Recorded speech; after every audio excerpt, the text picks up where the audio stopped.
Soulful Conversations with Bithika Anand, exploring the person behind the lawyer.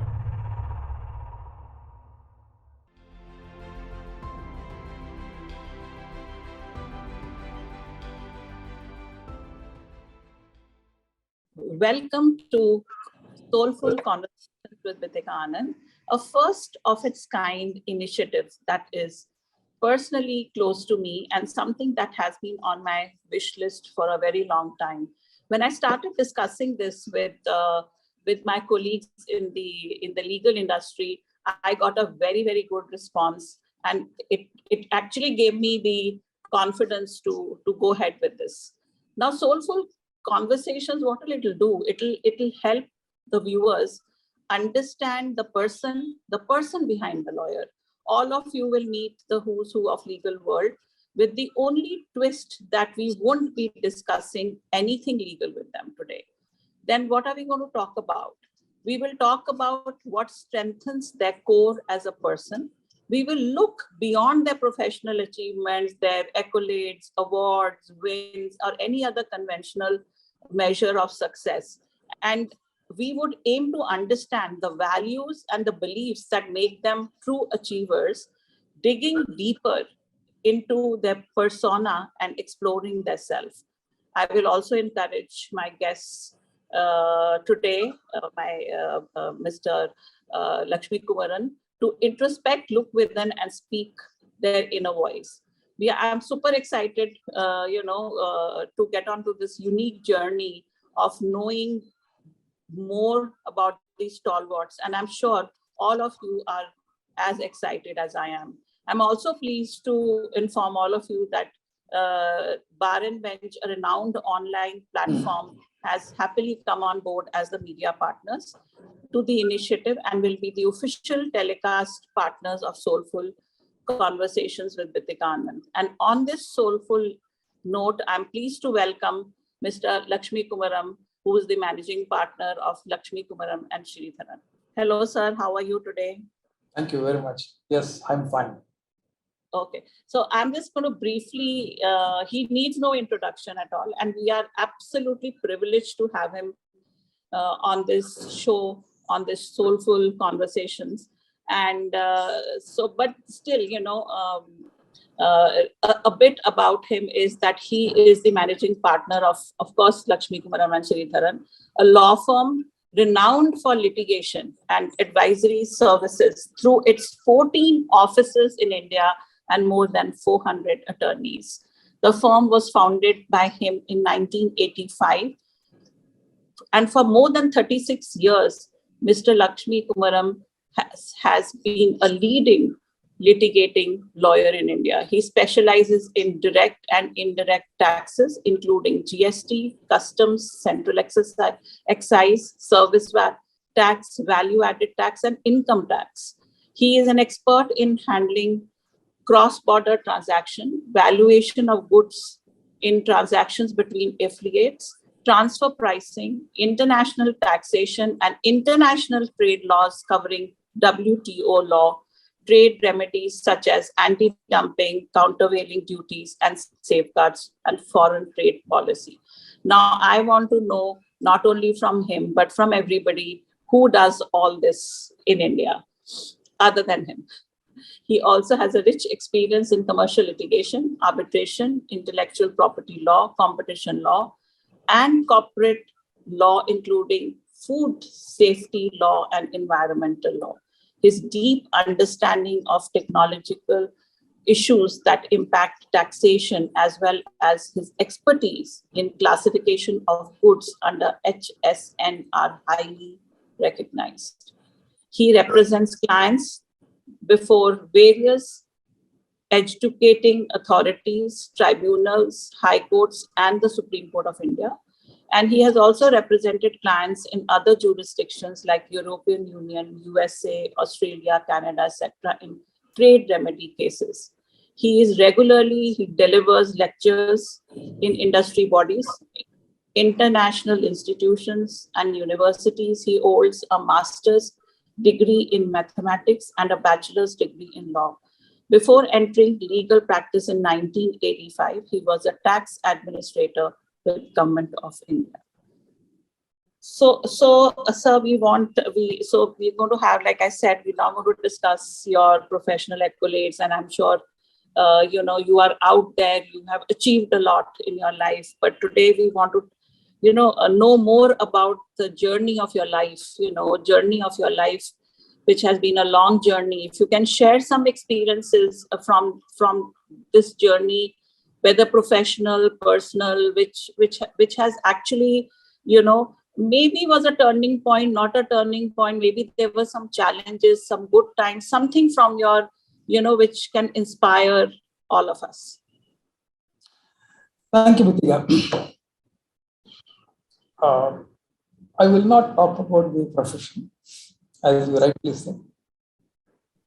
What is that which is driving me, or keeping me passionate, is the passion for the profession and the law. And the more important thing is, I believe that knowledge is not the monopoly of anybody. It is meant to be shared. So we put a lot of emphasis on mentoring. And we are committed to ensure that those faceless lawyers coming from various law schools from all over India, that how we can make them outstanding lawyers. Whether they ultimately work with you or leave and then start on their own, it makes no difference. But I believe that our contribution to the profession is to encourage and mentor these lawyers to become and blossom into the best of the lawyers. But one aspect, for myself, I love technology and I love law. And I operate in a space where law and technology, law and economics, law and accounts intersect. And in this space, I would like to specialize and super specialize. Whatever laws we are talking about, taxes, indirect, direct taxes, GST, IPR, anti-dumping, all those things involve heavy amount of knowledge on technology, economics, commerce, accounts. So I'm in that space, which I like it. And going forward, I would say that the traditional way of doing work in law, like for normal civil procedures, etc., is one line. The modern law, if you look at the international trade, international investment, etc., the lawyers have to understand a lot more than law. I'm personally speaking, Bithika, I must tell you that I'm a vivid runner. I run half marathons many times. Yes, I we've love heard about it. In fact, today morning I ran about 14 kilometers. Weather was not good yet. We did it. And that actually helps me a lot. That the time which is going to me, I do my early morning running, but I start running around 4:30 or 5 o'clock in the morning when nobody is around. I am all myself. I do my chanting and I do my thinking. And then my day is made very well when I come back from my running. And I'm an early riser. I get up around 3:30 in the morning and I sleep only for 3.5 hours to 4 hours. That's all. In the last about more than 60 years or so. So I have the plenty of waking hours to do. Of course, I do my chanting, I do my meditation, etc., etc. But all these things help. The more important thing which I find in all these things is you become broad-minded. Pettiness does not come to you. And then you try to be useful. If you have an aim in life that your happiness lies in the happiness of others, life is beautiful. I don't want to say anything more than that. I stop here now. You can ask further questions. Okay. All right. So then, like you said, that how you think, beyond law, when you are even practice law, that how you have to go beyond law. whether it is understanding businesses, whether it is technology, and integrating all of them, only then you probably come up with better solutions. Which is so true and right, and I think lawyers, at least in the past, have been more sticking to the law part of things and not others that much, but it's changed quite a bit now. So,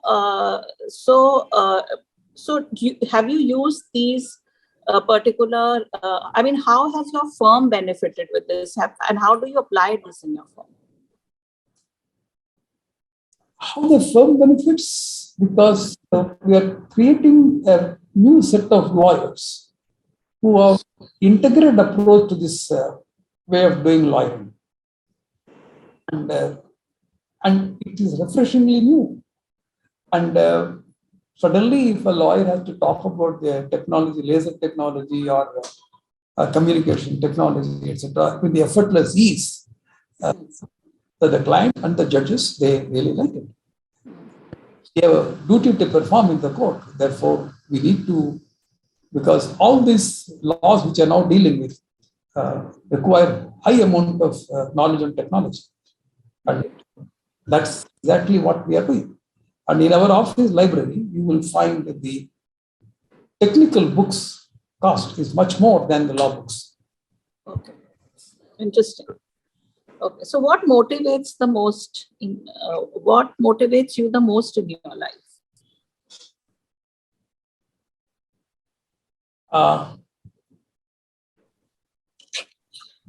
Love for the passion, not a love for money. And that, I think, is the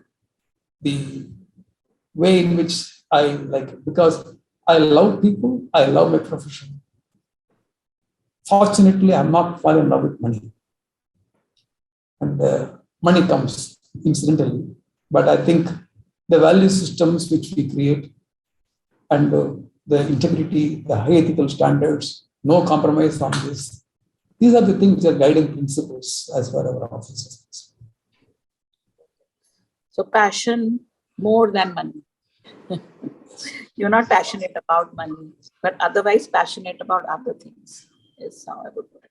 Okay, anybody who has kind of, anybody or maybe more than one person who has influenced you the most, and why? Oh, I mean, a very good question, Bithika. While I was in the government, I had the opportunity of interacting with Mr. K. Parashar, the senior advocate, then Attorney General of India. And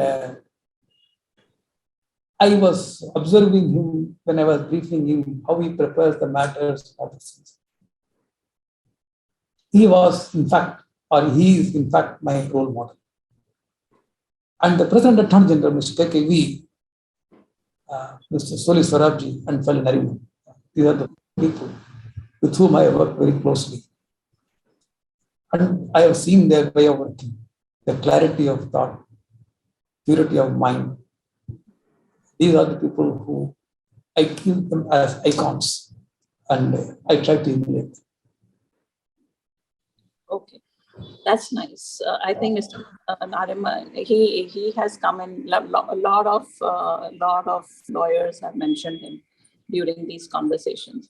And so, what are your hobbies other than, of course, running and participating in marathons and all? When you go home, or whenever your free time is, are there any other hobbies other than running? I love music, classical music. I listen, but I'm not a musician myself. I have my daughter, she's a great singer. So whenever I get time and she gets time, I just ask her to sing. Of course, I do listen to great concerts, that is one. I read a lot of, I'm a voracious reader. I read a lot of philosophical books and ancient epics, which are my passion, which I read. Doing yoga, I don't know whether you call this a hobby or it is a daily routine, is again one of the important things. And chanting of the mantras and then Upanishads is also one of my passions. So these are what mantras? Sanskrit mantras? Fully Sanskrit. Only Sanskrit. But coming from where? Like coming from where these mantras are? Upanishads, Upanishads. Ramayana or Bhagavad Gita. Like this. And so what does spirituality play? Does spirituality play a role in your life? I'm sure you're doing meditation, you're doing yoga, you are chanting, But other than that, how do you, think, or, when we talk of, what are your thoughts on spirituality? A very interesting question is a larger question. It requires a lot of deliberations and discussion, but suffice it to say that there is, whether we call it as a god or nature or some big force which is acting, and I believe in that. And as far as I am concerned, I must do my job the best way and leave the results to the God or to the force. And many times human beings fall for their successes and they feel bad when they fail. But when you offer both to God, when you come back from the courtroom, say, hey, I was a tool in your hand. Here are the results. This is yours. Take it. And then you become weightless. There is no burden on you.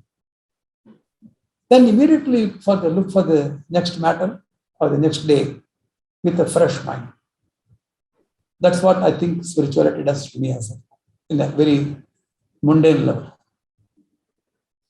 Okay, and next thing, which is of course now different from coming back to to the world, this thing. So, do you have you adopted any strategy or anything which is, I'm not talking of again legal, anything which is non-legal, anything, maybe a tactic, maybe the way you deal with people, or which has kind of helped you grow to the level that today, which is more people oriented kind of strategy or a process or something. Well, I have adopted one thing, Bithika, is that humility. Whatever may be your achievement, whether you succeed in a matter or not, etc., humbleness is important for us. And the more and more you read, the more and more you understand, you realize there is so much more to learn. And therefore, you never feel that I have learned so much. You always get a feeling that I have not learned enough. So that actually brings in the humility and not haughtiness. And that I feel is important. And whether I'm talking to you or to anybody, I always feel that somebody else knows more than me in many subjects, which I do not know. So therefore, let us be respectful to them. Learn whatever is possible from them. That is the way I look at even my junior most to junior. Might have joined only, he or she would have joined only about 6 months before. But when they discuss with me, I give utmost respect to them, their views. I don't say, what do you know? No. Point to say, we ask them to air their views, respect their views. That's it. And ultimately, what is culture? Culture is you respect what other person says. You don't have to agree with them. But you must listen, you must debate, you must at least understand. That's what I've been doing all along.